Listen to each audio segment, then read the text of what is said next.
মাদক দ্রব্য নিয়ন্ত্রণ অধিদপ্তর জেলা কার্যালয় চাঁদপুর এবং জেলা প্রশাসন চাঁদপুরের নির্বাহী ম্যাজিস্ট্রেট এনডিসি স্যার আমাদের, আর চাঁদপুর বাংলাদেশ সেনাবাহিনীর চাঁদপুর ক্যাম্পের ক্যাপ্টেন স্যার এবং তার ফোর্স সহ এবং সদর থানার পুলিশের এসআই এবং অন্যান্য ফোর্স সহ এটি টাস্কফোর্স অভিযান পরিচালনাকল্পে আমরা সদর থানাধীন হরিণাঘাট এলাকায় যাই।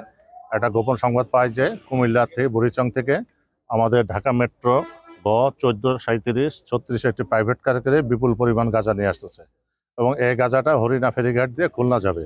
তো উক্ত সংবাদের ভিত্তিতে আমরা যথাসময়ে ওখানে উপস্থিত থেকে আমরা প্রাইভেট কারটা আসা মাত্রই আমরা তল্লাশি করি এবং গাড়ির ভিতরে একজন চালক নাম আসাম মোহাম্মদ রুবেল হাওলাদারকে পাই এবং তার জিজ্ঞাসাবাদ করে গাড়ির ব্যাগ ডালার পিছন থেকে আমরা প্রায় 44 কেজি গাঁজা উদ্ধার করি এবং তার গাঁজা বিক্রির সন্দিগ্ধ টাকা হলো 12,200 টাকা এবং 2টা মোবাইল সেট উদ্ধার করি। আর আসামিদের বিরুদ্ধে আমরা মাদকদ্রব্য নিয়ন্ত্রণ আইনে চাঁদপুর সদর থানায় একটি নিয়মিত মামলা রুজু করব। সেনাবাহিনী, জেলা প্রশাসন, পুলিশ বাহিনী এবং মাদকদ্রব্য নিয়ন্ত্রণ যৌথভাবে আমরা অভিযান করছি। এই অভিযান অব্যাহত থাকবে এবং মাদকের বিরুদ্ধে আমাদের একটাই কথা, জিরো টলারেন্স।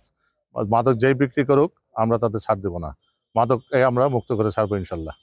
বছর শেষের খুশি নগদে হবে বেশি। নগদ পেমেন্টে নির্দিষ্ট ক্যাটাগরির কেনাকাটায় 300 টাকা পর্যন্ত ক্যাশব্যাক।